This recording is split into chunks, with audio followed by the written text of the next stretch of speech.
Christmas dinner is supposed to mean family, laughter, and love, but in my family it meant something else entirely. When my parents were planning Christmas dinner, they asked my sister Olivia exactly what she wanted. Every dish, every dessert, while my kids sat quietly beside me, invisible. Then my dad looked right at me and said my children could eat whatever. Leftovers were in the kitchen because they weren't guests. Olivia laughed and said I should pay for her meals too. Everyone else acted like it was normal, but something inside me broke. I looked at my children's faces and knew I couldn't stay silent anymore. Have you ever stayed silent so long that when you finally spoke, it changed everything?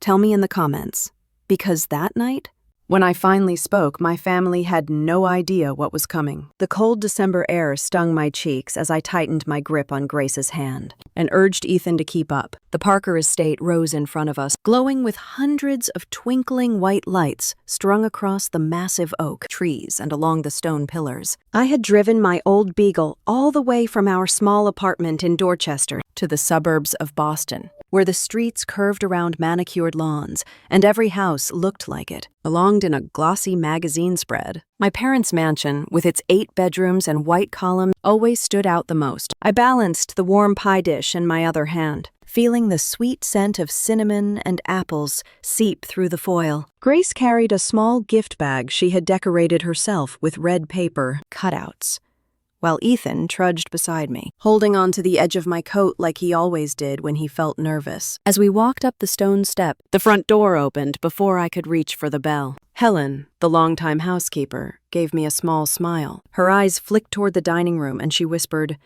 "It's tense tonight. Be careful." Then she quickly took the pie from my hands and my kids' coats, her kindness the only warmth I expected to find here. The voices of my parents echoed through the wide entry hall. My dad's tone was sharp, clipped with authority, and my mom's laugh carried its usual note of superiority. I guided Grace and Ethan into the living room. My parents sat on their usual perch, my mom in her silk blouse and pearls, my dad with his tailored suit even on Christmas Eve. Olivia lounged across the velvet sofa, her blonde hair in perfect waves, legs crossed, a glass of wine balanced effortlessly in her hand.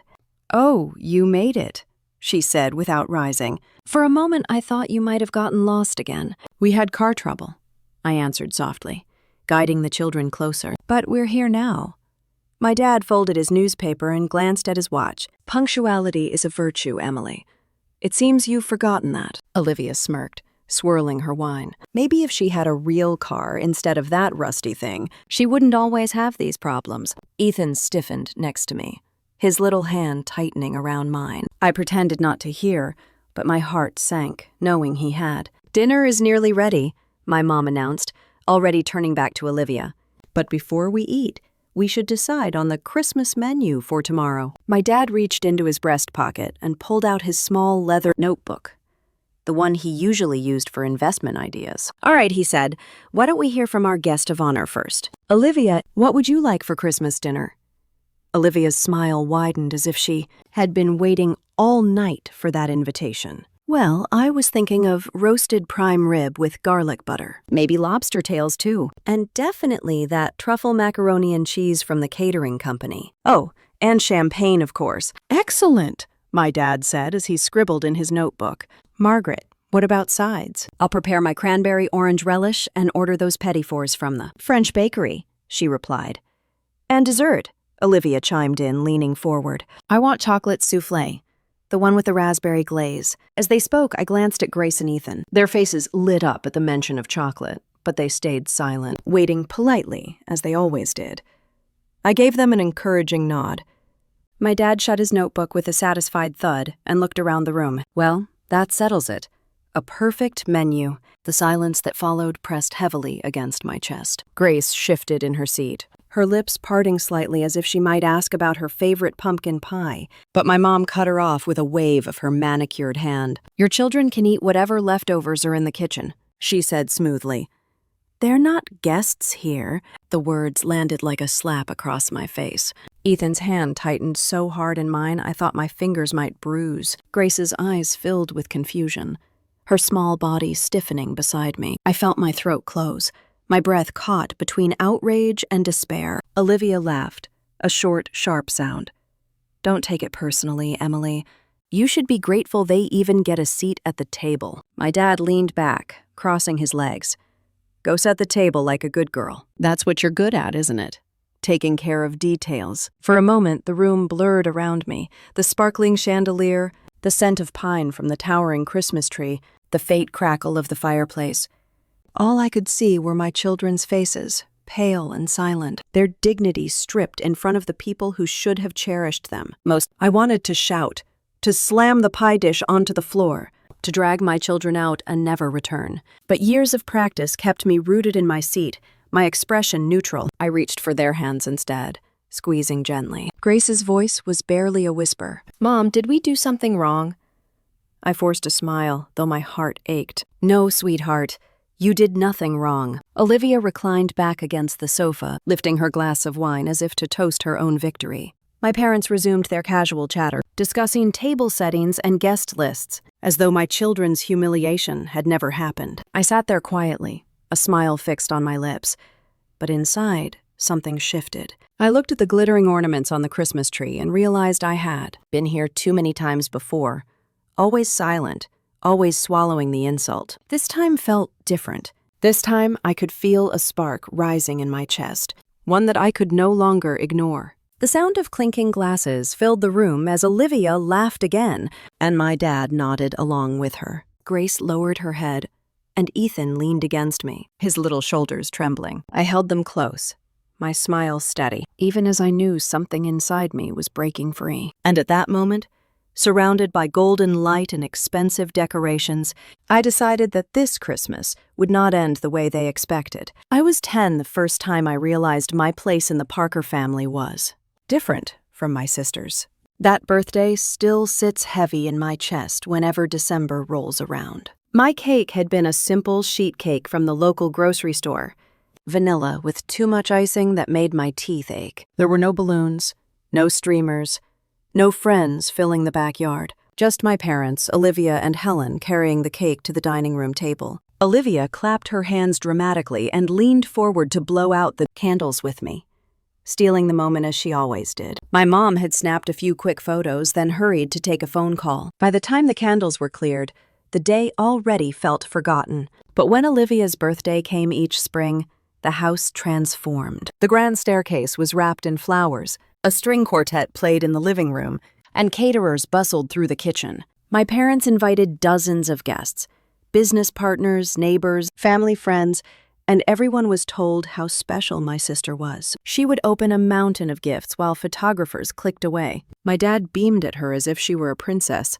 and my mom's smile stretched wider than the expensive pearl necklace she always wore for those occasions. I remember tugging at my mom's sleeve once, whispering that maybe my next birthday could have a few balloons too. She looked down at me with that cold half-smile and said, "Olivia brings people together, Emily, and you should be proud of her." That was her way of saying no. High school only deepened the divide. Olivia's dance recitals were attended by every relative we had. She always got the front page of the family scrapbook with her perfect curls and her pink tutu. When I won the state spelling bee, my dad clapped politely, said, "Of course you did. Well, you had nothing else to distract you." There was no party, no framed certificate hung on the wall. My achievements were expected, almost invisible. The pattern followed us into adulthood. In 2010, I earned a scholarship to Boston University. I was so proud, so sure my parents would be thrilled that I had lifted a financial burden off their shoulders. Instead, my dad muttered that teaching was such a modest career for someone with my background. Olivia had enrolled at Brown that same year, but she dropped out after 3 semesters. My parents never criticized her. They only said she was too bright to be confined by traditional education, and they bought her a condo downtown to give her space to discover herself. When I graduated in a simple navy gown, I scanned the crowd for my parents. They were there, but the applause they gave me was faint, distracted. Later, my mom whispered that my hair looked flat under the cap. Olivia, who had not even finished college, still received more praise that night than I did for 4 years of hard work. It was Patricia, my godmother, who noticed. She had been my mom's closest friend back in their college days, but somewhere along the line they fell apart. I remember overhearing a fight when I was a teenager. Patricia, raising her voice, telling my mom that I deserved to feel loved as much as Olivia. My mom hissed that Patricia should mind her own business. That was the last time I ever saw them together. Patricia sent birthday cards for a few years, but eventually even those stopped, and I grew used to the quiet absence. As I sat in my parents' living room on Christmas Eve, the firelight reflecting off the crystal ornaments, those memories came rushing back. I watched Olivia lean comfortably against the velvet sofa while my mom poured her another glass of wine, smiling like a hostess entertaining royalty. My dad scribbled in his leather notebook, nodding at every suggestion Olivia made for the Christmas dinner. My children sat silently at the edge of their chairs, Grace's hands folded in her lap, Ethan staring down at the polished floorboards. It was as if the decades had folded into one moment.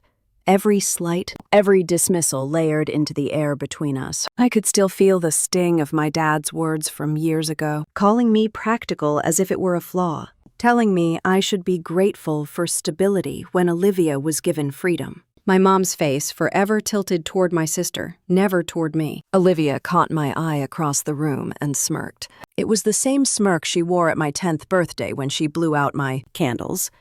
I realized she knew exactly what she was doing, then and now. And my parents allowed it because it was easier to idolize her than to recognize me. Grace nudged me gently and whispered, "Mom, do you think Grandma liked my drawing?" I forced a smile, but I remembered how many of her pictures had been tucked into a drawer, never taped to the refrigerator the way Olivia's childhood sketches once were.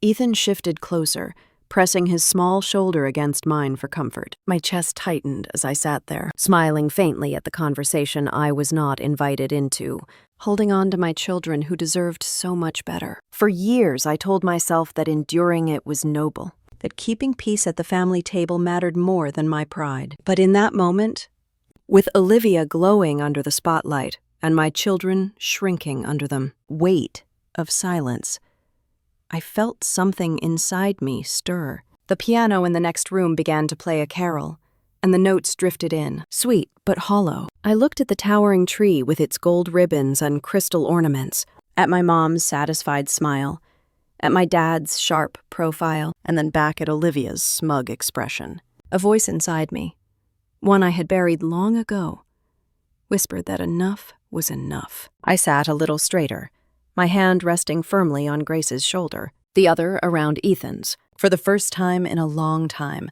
I did not feel small. I did not feel invisible. I felt the weight of years pressing down, but I also felt the faint beginnings of a resolve I had never let myself imagine. The sound of glasses clinking jolted me back to the present. Olivia laughed loudly. My parents joined in, and the moment passed for them. But not for me. For me, something had already shifted. Something that could not be unshaken. The dining room shimmered under the light of the chandelier, casting a golden glow across the polished mahogany table. Crystal goblets sparkled, silver cutlery gleamed, and the scent of rosemary and garlic floated in the air. My children sat at the far end of the table beside me, their little bodies straight as boards, trying to remember every lesson I had whispered about table manners. Across from us, Olivia leaned back comfortably, her hand resting on the stem of her wine glass as if she owned the evening. She spoke easily, her voice rising above the quiet clinking of utensils. Last summer in Saint-Tropez, the weather was perfect. We stayed right on the water, and the villa had the most breathtaking view. Then she laughed softly, a sound rehearsed for admiration. My mom's eyes sparkled as she leaned closer. "Tell me more about the villa, darling. Was it the one you showed me in that magazine?" Olivia nodded, her smile broadening. Yes, the very one. Dad insisted I deserved it. My dad, sitting at the head of the table, cleared his throat with approval. Of course. Only the best for Olivia. You work hard at making us proud. Grace reached for her glass of water carefully, her fingers trembling. She glanced at me, her hazel eyes searching mine, but I only gave her a small nod, urging her to stay calm. Ethan poked at his plate, the fork scraping lightly against the china. The sound drew a sharp glance from my mom. "Richard, did you hear that?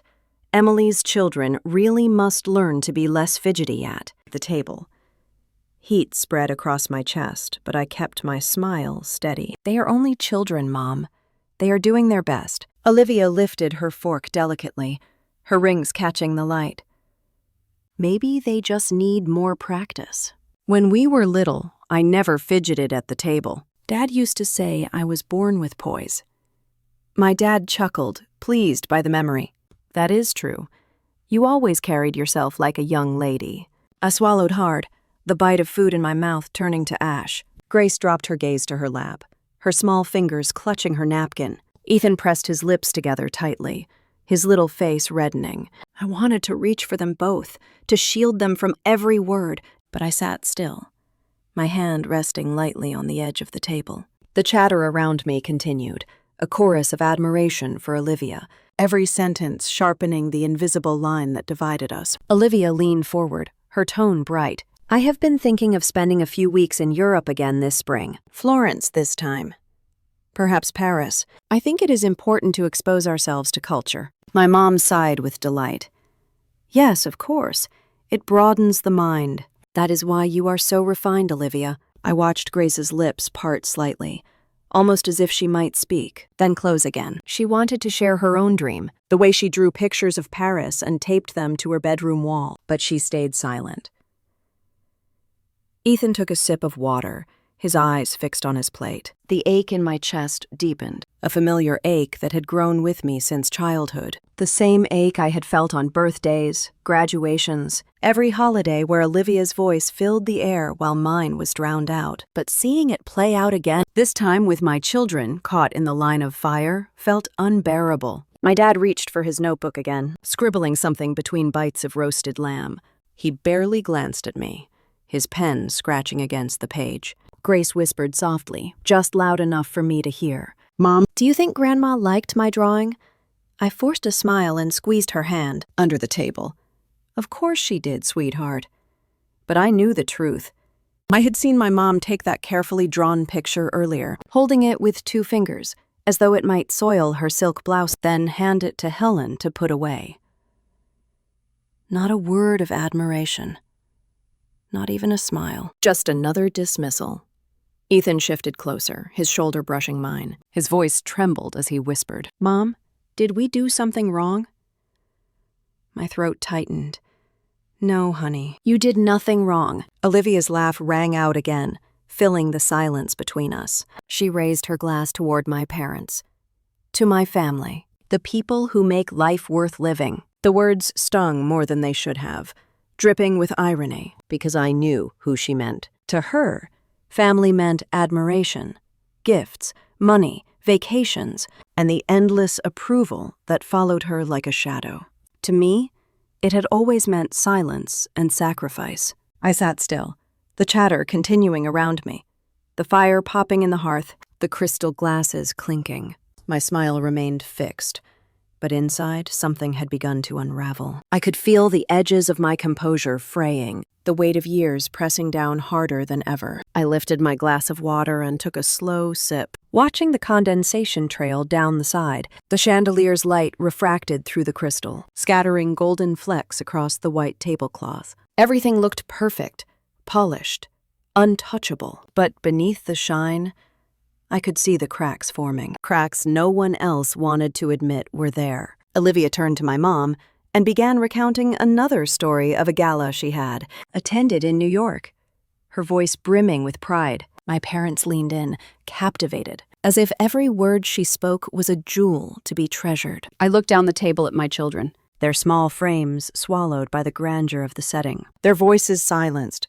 their worth questioned, and I knew deep down that something had to change. The laughter of my family swelled again, but in my ears it sounded hollow, like glass about to shatter. I slipped out of the dining room quietly, telling Grace and Ethan I needed a moment. They nodded, their small faces pale under the chandelier's glow. My chest felt tight, and I needed air, even if it was just the kind that drifted in from the kitchen with the scent of roasted lamb and garlic butter. The house had always felt like a stage, every room lit just right, every corner curated for display. But the kitchen, late at night, often revealed the cracks. Helen was gone, probably setting more dishes in the pantry, and the lights were dimmer here. I paused when I heard voices, my mom's, sharp and clipped, and Olivia's, smooth and satisfied. I froze, pressing my back against the doorway, the marble counter cool against my palm. My mom's voice carried first. Emily will break eventually. She always does. She has no backbone, never did. Olivia gave a soft laugh. I almost felt sorry for her. But really, it is better this way. She can handle the scraps. Besides, we both know she has no choice. My stomach turned, but I couldn't move. My mom continued, her tone icy. We need her. Richard and I have talked, and Olivia, you know we cannot keep this up forever. The creditors are circling, and if the investigation digs any deeper, well, appearances must be maintained. Emily still believes she owes us. She will carry it if we push hard enough. Olivia's laugh grew louder. That is true. She has always been easy to bend. Let her think it is her duty. Once she agrees, she will bury herself under our weight, and no one will blame us. The words sank into me like stones. My pulse pounded in my ears as the truth twisted inside me. All these years, I had told myself their coldness was personal, that it was simply favoritism, a cruel habit they could not break. But this was calculated. They wanted to break me down, to make me accept responsibility for debts I didn't create, to use me like a shield against the storm they had brought upon themselves. Footsteps echoed closer, and I ducked behind the pantry door. Olivia's heels clicked against the tile as she crossed the kitchen. She poured herself another glass of wine, humming softly. She looked radiant under the soft light, but I could see the edges of her confidence. Her hand trembled slightly when she lifted the glass, and her smile faltered before she caught herself. My mom joined her at the counter, pressing her manicured hand against Olivia's arm. Do not worry. Emily will fold. She always does. And if she hesitates, your dad will remind her. Olivia tilted her glass, her voice smooth again. Then let us make sure tonight is the night she remembers her place. I felt the words slice through me. My hands trembled, and I pressed them hard against my skirt to steady myself. The urge to storm into the room, to scream that I had heard every word, boiled up inside me. But instead, I stayed silent, my breath shallow. They moved toward the doorway, their voices fading as they returned to the dining room. I stayed hidden until the sound of their laughter blended with the hum of conversation from the other room. When I finally stepped out, the kitchen looked the same as always. Polished counters, gleaming appliances, everything spotless. But it felt different now. I knew their plan. They weren't just indifferent parents favoring one daughter over another. They were preparing to use me as their safety net, to crush me under their mistakes while Olivia floated free. I leaned against the counter, my palms pressed flat against the cold stone, and closed my eyes. My breath came in slow, deliberate pulls. For years I had endured their scorn in silence, telling myself that keeping the peace mattered more than my pride. But this wasn't about pride anymore. This was about survival, mine and my children's. When I returned to the dining room, Olivia was laughing again, her head tilted back, the wine glass glinting in her hand. My dad nodded along with her story, my mom hanging on every word. Grace and Ethan sat stiffly, their food barely touched. I slid back into my chair, my smile calm, my hands steady as I laid my napkin across my lap. No one noticed the difference, but inside, I felt the shift. They thought they could bend me the way they always had, but this time, they had shown me too much. I looked down the table at my children, their small faces tight with worry. My chest swelled with a determination I hadn't felt in years. I would not let them grow up believing this treatment was normal. I would not let them inherit my silence. As Olivia launched into another story about her latest shopping trip in New York, her laughter ringing through the room, I kept my gaze steady.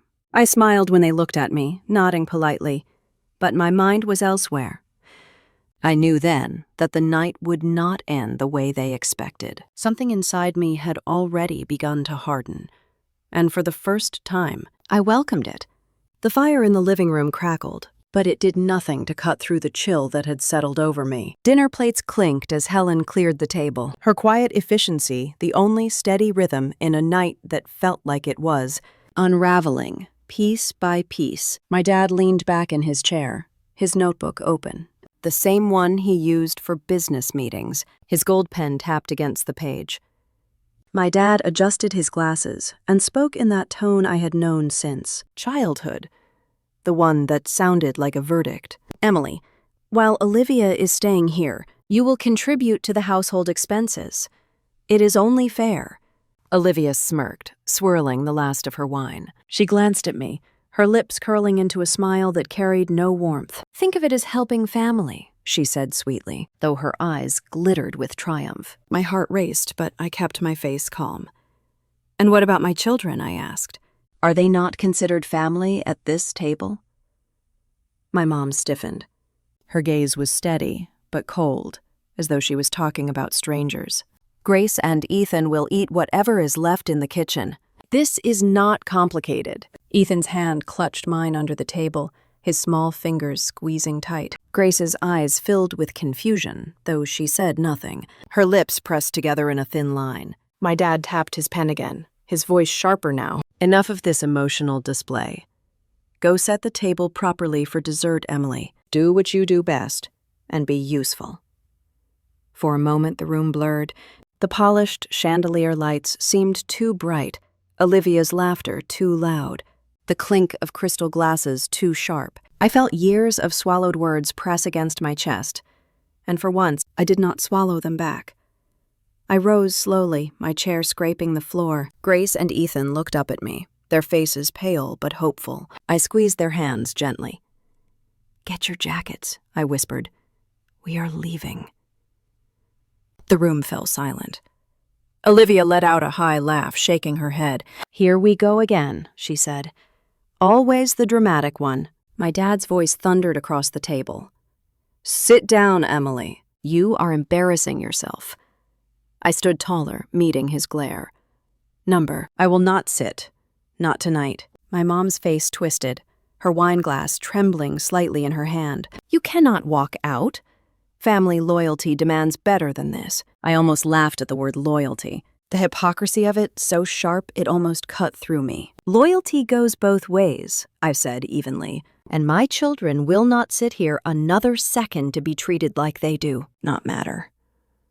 I took Grace and Ethan's hands, guiding them toward the hallway. Their little feet echoed against the marble floor, the sound unnaturally loud in the silence. Behind me, my dad barked, "If you leave now, do not expect our help when you come crawling back." I turned, my voice steady but fierce.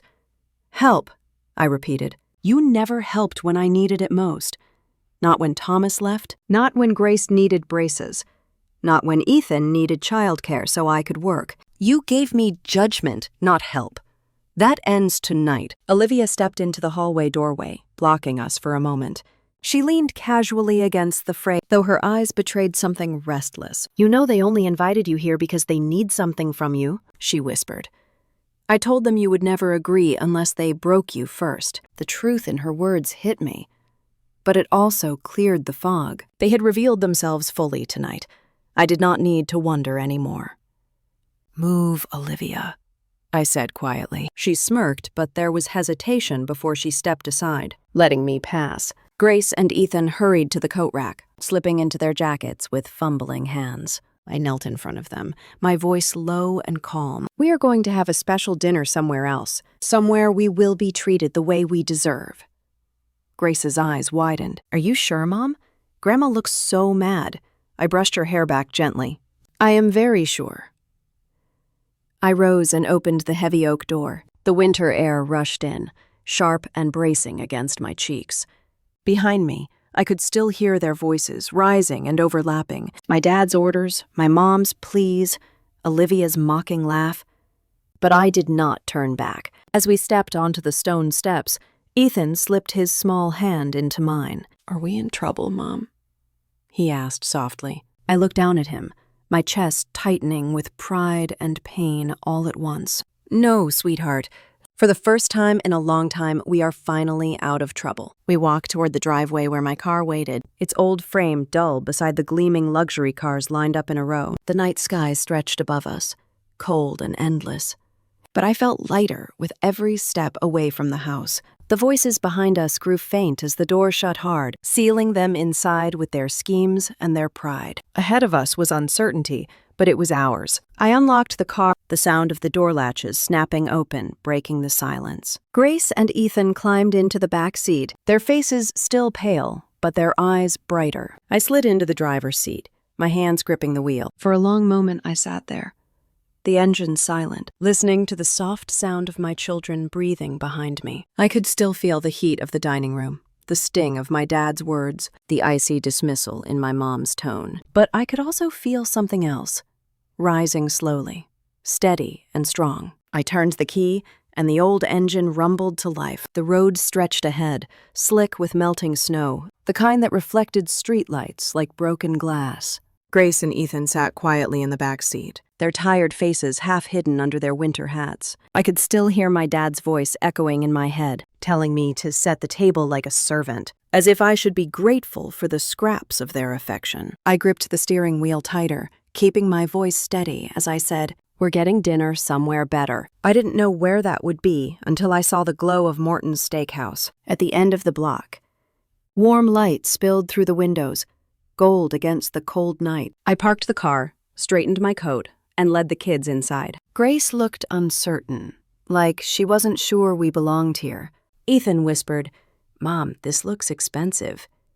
I smiled and squeezed his hand. Tonight, we deserve to feel welcome somewhere. The hostess gave us a polite smile and said there'd be a short wait. 15 minutes later, we were sitting in a booth under soft lights, the sound of quiet laughter around us. When the waiter brought menus, Grace's eyes grew wide. She ran her finger down the list like it was a treasure map. "Can I really order salmon?" she asked. "Yes," I said, "and dessert, too." Ethan grinned, and for the first time that evening, I saw him smile without hesitation. Watching them eat felt like breathing again after years of holding my breath. Halfway through the meal, my phone buzzed on the table. The name flashing across the screen made my stomach tighten. Mom. I turned the phone face down. It buzzed again, then again. My dad, Olivia, then voicemail notifications, one after another. I didn't need to listen. I already knew the tone. Disbelief, outrage, control. Grace noticed the sound. "Are you going to answer?" "Not tonight," I said quietly. When the waiter brought the check, I paid without thinking about my bank balance for once. I just wanted this night to mean something. As we stepped back into the cold air, I felt my resolve solidify. I had spent years surviving their approval. Tonight, I had stopped asking for it. Back at the apartment, after tucking the kids into bed, I sat at the kitchen table with the phone in my hand. The messages blinked. 17 missed calls, 26 texts. I scrolled through the first few. "Mom, you are being dramatic. Come back before your dad decides he's done helping." "Dad, you walked out on your family. Think carefully before you ruin this." "Olivia, you've always been jealous. You'll regret this." My throat tightened, but not from sadness anymore. It was something sharper, quieter. I thought of all the years I'd spent being their afterthought. Then I remembered Helen's whisper earlier that night. "It's tense tonight. Be careful." I opened my contacts list and scrolled to a name I hadn't called in years. Patricia Montgomery. My godmother. She'd always sent cards, birthdays, holidays, each one signed with the same line. "If you ever need me, call." I hesitated. The phone rang twice before a warm voice answered. "Emily, it's so good to hear your voice." "Hi, Patricia. I hope it's not too late." "It's never too late for you." "Are you all right?" I took a breath. Number. Not tonight. But maybe I'm finally ready to fix that. I told her everything. The dinner, the humiliation, the way my dad's words cut through the room. I told the guilt I carried, as if their mistakes were mine to pay for. Patricia didn't interrupt. She just listened. When I finished, she spoke softly. "Emily, I've waited a long time for you to call me. I need to tell you something. Your parents came to me a year ago, desperate for help. They mortgaged their home through my firm. I hold the note on that house." I froze. "They thought I'd never act on it. But I've watched you suffer long enough. If you give me your consent, I can move forward tonight." The air seemed to still. For years, I had begged them for compassion, for acknowledgement, for love. Now, I lowered my voice. "What happens if you act?" Patricia hesitated. "They'll be notified tomorrow. It will force everything into the open. Are you sure this is what you want?" I stared at the wall, at the photos of Grace and Ethan taped up by the kitchen calendar, the edges curling. I thought of their small faces at that dinner table, how they looked at me for protection and saw silence instead. "Yes," I said finally. "Do it. Patricia exhaled softly. You sound stronger than I've ever heard you. I'll make the call tonight. And Emily, you don't owe them your silence anymore. When I hung up, the apartment was still. The heater hummed softly, and I could hear the faint rhythm of my children breathing through their bedroom door. I set the phone down on the table and stared at it for a long time.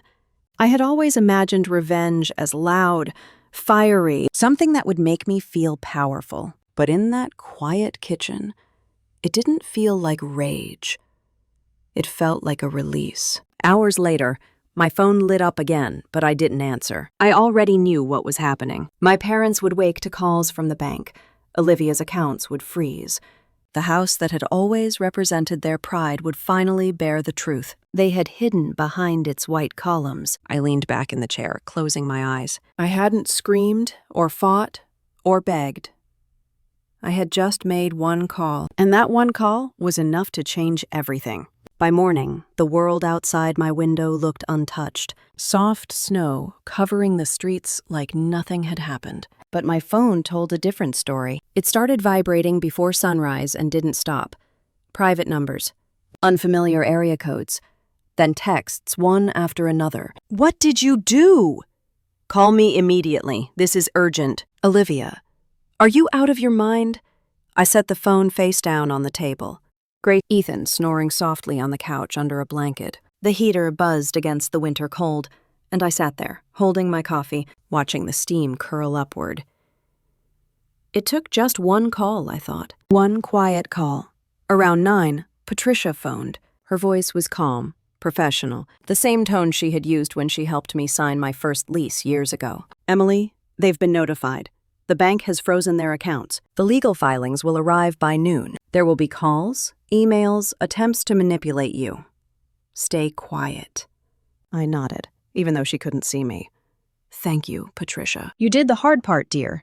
You finally stood up. When I hung up, I felt something I hadn't felt in years. Control. Not over them, but over myself. By 11, the pounding started. Someone was at the door, hitting it hard enough to make the walls tremble. I froze. For a moment, I thought about ignoring it, but then I saw a flash of color through the peephole. Olivia's red coat. I opened the door halfway. Her mascara had smeared, her hair unbrushed, her voice raw. Emily, you have to talk to them. They're losing everything. The bank, the house, the company. It's all shutting down. I kept my tone calm. I told you last night. They brought this on themselves. She shook her head, stepping closer.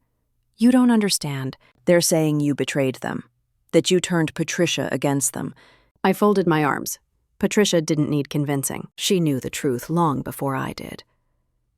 Olivia blinked, stunned by my composure. She looked like a child who'd run out of excuses. I could see the panic written all over her face. For once, she wasn't the golden sister. She was just another person watching everything she built collapse. Behind her, a car door slammed. My dad's deep voice carried across the lot. Emily, open this door right now. I didn't move. I watched him through the window. His face was red from the cold and from anger. He pounded his fist against a doorframe. Do you have any idea what you've done? We could lose everything. I finally opened the door just a few inches. Dad, you already lost everything. You just didn't realize it until now. His voice dropped low. You think you're better than us because you made one phone call? No, I said quietly. I just finally stopped pretending you couldn't be held accountable. Margaret appeared beside him, her hands shaking. Her eyes looked wet, but I couldn't tell if it was from tears or cold. Please, Emily, you can fix this. Talk to Patricia. Tell her it was a mistake. I almost laughed. A mistake? Treating me like I didn't belong in my own family was a mistake. Making my children feel small was a mistake. But this was a choice. Richard slammed his palm against the door again, his control slipping. I raised my hand and said firmly, "Enough." The sound startled even me. Grace peeked out from the hallway, her eyes wide. I turned to her with a small smile. Go back to your room, sweetheart. Everything's fine. When I looked back, Olivia's expression had softened. I think she finally understood that the dynamic had shifted forever. She whispered, Emily, what do you want from us? I thought for a long second. The truth. And a little peace. That's all I ever wanted. I closed the door gently, not slamming it, just enough to make the message clear. Behind it, I heard voices, angry, panicked, confused. Then car doors slamming again, and the sound of an engine starting. The apartment fell silent, except for the hum of the refrigerator and the faint ticking of the wall clock. I leaned against the door, my hands trembling slightly, not from fear, but from something else. Release. An hour later, Patricia called again. "They're furious," she said, "but it's done. They'll have to vacate within 60 days. The firm will handle everything from here." I exhaled slowly. "Thank you." "You don't need to thank me," she said. "Just promise me one thing. Don't ever let them pull you back into the chaos." I smiled faintly. I think that part of me is gone. That evening, I took Grace and Ethan to the park near our apartment. The sky had turned pink with the last light of winter. They ran across the frozen grass, their laughter echoing in the cold air. Watching them, I felt something deep and still.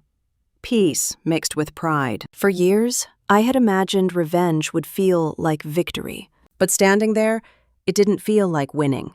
It felt like freedom. And somewhere across town, in that mansion glowing with hundreds of white lights, my parents were realizing what it meant to finally lose control. Hours later, as night settled over Boston, my phone buzzed one last time.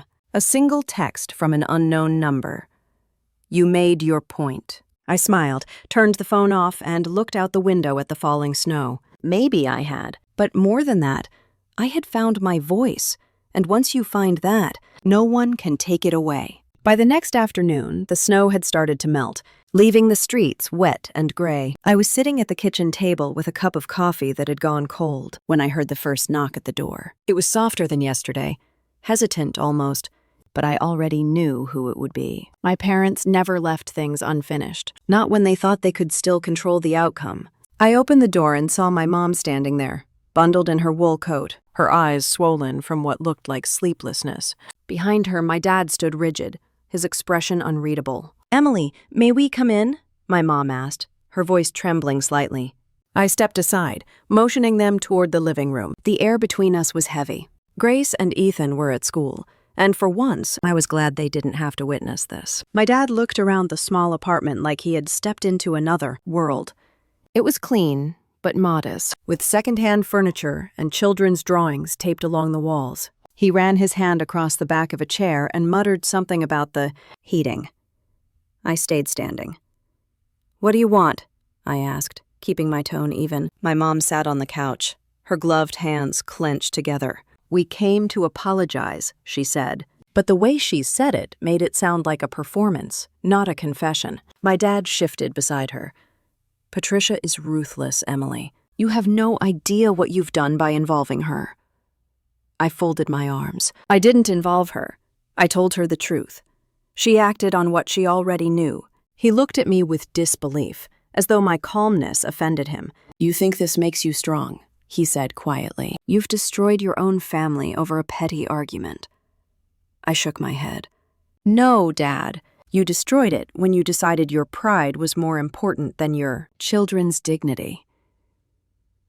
My mom's eyes filled with tears. "We were wrong," she said softly, "about how we treated you, about Christmas. But we were under so much pressure. You don't understand what it's like to have everything falling apart." I felt a strange sympathy tug at me, but I didn't let it take over. "I do understand," I said. "I just never made other people pay for it." For a long moment, none of us spoke. The sound of traffic outside filled the silence. My dad finally broke it. "We are going to lose the house," he said flatly. "Patricia won't reconsider. Unless..."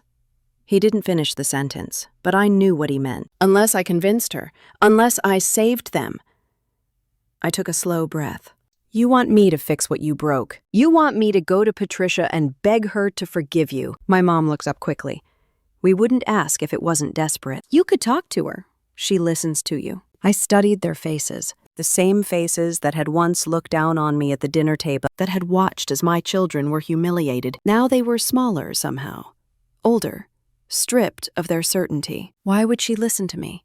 I asked softly. My dad sighed. "Because she cares about you. She always did. That was clear from the start. That's true, I said. And maybe that's the difference. She actually saw me. For the first time, I saw my dad falter. His voice cracked as he spoke. I didn't mean to hurt you, Emily. I only wanted the best for you. I met his eyes. You wanted what was easiest for you. There's a difference. He said nothing after that. The silence stretched until my mom stood, adjusting her coat. I understand if you can't forgive us, she said, her voice breaking. But please think of your sister. She's lost everything too. I felt a flicker of anger. Olivia lost comfort. I lost respect. Those are not the same thing. When they left, I stood by the window and watched their car pull away, leaving tire tracks in the slush. I didn't cry. I didn't feel triumphant either. Just quiet. Later that evening, I met Patricia at a small cafe near the harbor. She looked elegant as always, a navy coat draped over her shoulders. When I walked in, she smiled like she had been expecting me. I told her what happened, about my parents' visit, their pleas, their apologies. She stirred her tea slowly. Do you want me to stop the foreclosure? She asked. I looked down at my hands, at the faint coffee stain on my sleeve. I don't know. Patricia nodded. That's honest. I'll give you time to decide. But remember, protecting them can't come at the cost of your peace. We talked for another hour, not about money or revenge, but about boundaries, about how hard it is to stop being the child who wants to please. She told me that sometimes real forgiveness begins when you stop trying to fix people who never fixed you. When I got home, the kids were already asleep. The apartment smelled faintly of the cookies Ethan had baked with our neighbor. I walked into their room, kissed their foreheads, and felt something unclench inside me. I went to the window and looked out over the quiet street. The world felt different. Not lighter, exactly, but real. For years, I had been waiting for an apology that would make things right. Now I realized I didn't need one to move on. Tomorrow, I will decide what to tell Patricia. Tonight, I just let myself breathe, the snow outside falling softly against the glass, erasing every footprint that led back to the house I no longer called home. The first sign that everything had spilled into the open came 2 days later, when I pulled into the grocery store lot and saw my parents' faces staring back at me from the cover of the local paper. The headline screamed about Richard Wilson's real estate empire under federal investigation. There was a smaller picture of Olivia stepping out of a courthouse with her head down. The caption, hinting at foreclosure filings. I froze with my hands on the steering wheel, my stomach flipping. For years, they had lived as though nothing could touch them. Now the whole town knew. Inside the store, I felt eyes on me. A woman from church avoided my gaze near the produce aisle, then leaned to whisper to her husband. At the checkout line, a cashier who had always been polite stared at me with open curiosity before bagging my groceries. I kept my head high, but inside I was trembling. Not from shame, but from the realization that the secret storm had finally broken. By the time I returned home, Olivia was sitting on my front steps. She looked smaller than I had ever seen her. Her designer coat wrinkled, her hair pulled back without care. She jumped up when she saw me, her eyes red from crying. Emily, you have to help me. The press is everywhere. I can't go anywhere without cameras. I unlocked the door calmly, shifting the bags in my arms. Help you how, Olivia? By letting you keep pretending nothing is your fault? She followed me. Inside, her words tumbling out. Bradley is filing for full custody. He says I am unstable, that I squandered everything. He won't even let me pick up the kids without supervision. Her voice cracked on the last word. And for a moment, I saw not the perfect sister who had always lorded her life over me, but a woman stripped bare. I set the groceries down and faced her. Olivia, you built your life on appearances. Now the appearances are gone. What matters is what you do from here. She shook her head, covering her face with her hands. I don't know how to be anything else. Before I could answer, my phone rang. It was Patricia. I stepped outside to take the call. Her voice was steady, as always. Emily, I wanted you to know that the banks have begun formal proceedings. Your parents will be forced to vacate the mansion within 60 days. I pressed the phone tighter. They know? Oh, they know. and I imagine they will be at your door again soon. But this time, you will be ready." When I hung up, a neighbor was standing across the street, holding her morning paper. She gave me a knowing look, half pity, half curiosity. For the first time in my life, I did not shrink from it. I nodded politely and went back inside. Olivia was pacing the living room, her hands fluttering at her sides. "The kids don't respect me, Emily. They see me as weak now. Even Mom and Dad, they look at me like I am a disappointment." I almost laughed at the irony. "Now you know how it feels," I said quietly. She froze, then sank onto the couch, covering her face again. I wanted to hate her, but I couldn't. Not entirely. The following evening, the news stations ran a segment showing my dad leaving his office surrounded by reporters. His voice was sharp, trying to control the narrative, but his words were drowned out by the questions. She was filmed being ushered into a car, her expression tight, her pearl necklace gleaming like armor. Grace watched from the couch, her eyes wide. "Mom, why are Grandma and Grandpa on TV?" I sat beside her, pulling her close, because sometimes people make mistakes, and when they hide them too long, the truth comes out. Ethan leaned against me. "Are we going to be on TV too?" "No, sweetheart," I said, smoothing his hair. "We are safe here." But even as I spoke, a knock rattled the door. It was sharp, insistent, too familiar. Grace and Ethan tensed, their small bodies stiff against me. I stood, my heart steady, and walked to the door. Through the peephole I saw them. My dad, his tie loose, his face pale. My mom, clutching her handbag like a lifeline. They looked older, diminished, stripped of the aura they had always carried. I placed my hand on the doorknob, but did not turn it yet. Behind me, Olivia whispered from the couch, "They're here, aren't they?" Her voice shook, and for the first time in my life, she sounded afraid of the same people who had once made me feel so small. I closed my eyes, drew in a slow breath, and prepared to face them. I opened the door just enough to let the cold air rush in. Dad's eyes locked on mine, the sharpness dulled, but still there under the weight of defeat. Mom's lips trembled, her hand gripping the strap of her handbag so tightly her knuckles were white. For a long moment, none of us spoke, the silence heavier than any argument we had ever had. Finally, he cleared his throat. "Emily, we need to come in." I didn't step aside. "Why?" He shifted uncomfortably, glancing back at the empty hallway as if worried neighbors might overhear. "Because everything is falling apart. We cannot manage it alone." Behind him, her voice softer than I had ever heard it. "Please, Emily, you are our daughter." The words stung, not because they sounded sincere, but because they were the same words they had always used when they needed something from me. For years, daughter had been a label they wielded like a leash. I straightened my shoulders. "You can come in, but we are doing this my way." They entered slowly, looking around my modest apartment with barely concealed discomfort. Olivia rose from the couch, her eyes wide. "Mom, Dad." She went to her first, clutching her hands. "We will fix this, darling." Olivia's face crumbled. "Fix it how? I have nothing left." He cut her off, his voice clipped. "We need Emily's help.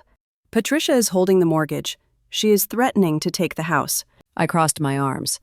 "She is not threatening. She is acting on what you agreed to." His jaw tightened. "You would side with her against your own family." I met his glare evenly. The family does not treat children like servants. The family does not tell grandchildren to eat scraps. The room went quiet. Grace and Ethan peeked from their bedroom door, their eyes wide. I motioned gently for them to stay put. She sank into a chair, looking smaller than I had ever seen her. "What do you want from us, Emily?" For the first time, I realized I had power in this room. My voice was steady. "Respect. For me. For my children. If you want my help, it comes with boundaries." He scoffed, but his voice lacked the authority it once held. "And what if we say no? Then you walk out that door and figure it out without me," I said calmly. Olivia turned, desperation softening her face. "Emily, please. I know I mocked you. I know I made you feel less, but I have nowhere else to go." Her voice cracked, and for once I saw her as human, not as the golden child who had everything. I took a slow breath. "You can stay here for 2 weeks, but you will follow my rules. You will treat Grace and Ethan kindly, and after that, you will find your own way." Olivia nodded quickly, as though afraid I might take the offer back. "Thank you." He started to protest, but Mom touched his arm, silencing him. She looked at me, her eyes wet. "We will agree." For the next hour, the conversation unraveled, truths spilling like loose threads. He admitted the company had been losing money for years, each new deal riskier than the last. She confessed to pawning heirlooms to cover expenses. Olivia admitted the mountain of debt she had hidden from Bradley until it destroyed their marriage. Each revelation was sharp, but instead of cutting me down, it carved away the illusion I had carried for so long. At one point, Ethan came out with his blanket, rubbing his eyes. "Mom, are they staying here?" I crouched down and brushed his hair back, just for a little while. "And only if they are kind." He nodded solemnly, glancing at Olivia. She managed a small smile, tentative and unsure. Later, after they left to gather their things, the apartment was quiet again. Olivia remained behind, sitting at the table with her hands folded. She looked at me, her eyes tired. "I do not know how to do this without pretending anymore." "You start by being honest," I said. "With yourself, with everyone." She gave a shaky nod, and for the first time I believed she might try. Week passed.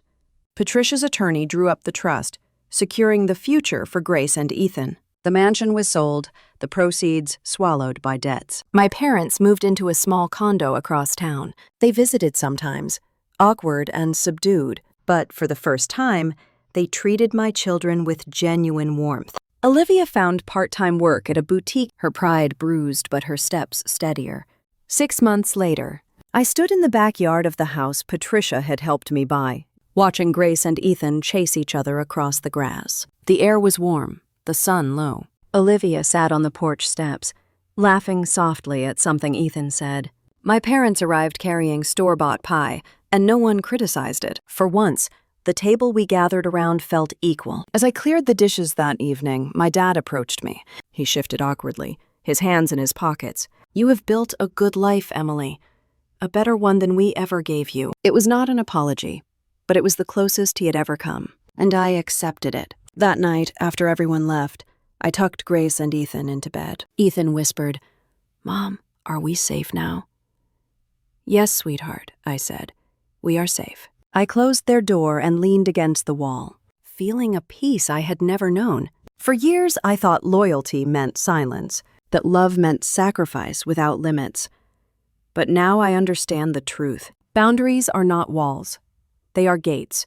And for the first time, I held the key. If you are listening and you have lived through something similar, if you have carried the weight of a family that only valued you when you served their needs, I want to hear from you. Share your story in the comments, because your voice matters. And if this journey spoke to you, please like and subscribe so these stories can reach others who need to know. They are not alone. As I turned off the lights and the house settled into quiet, I smiled to myself. We had walked away from scraps, and we had built something better. And that was only the beginning.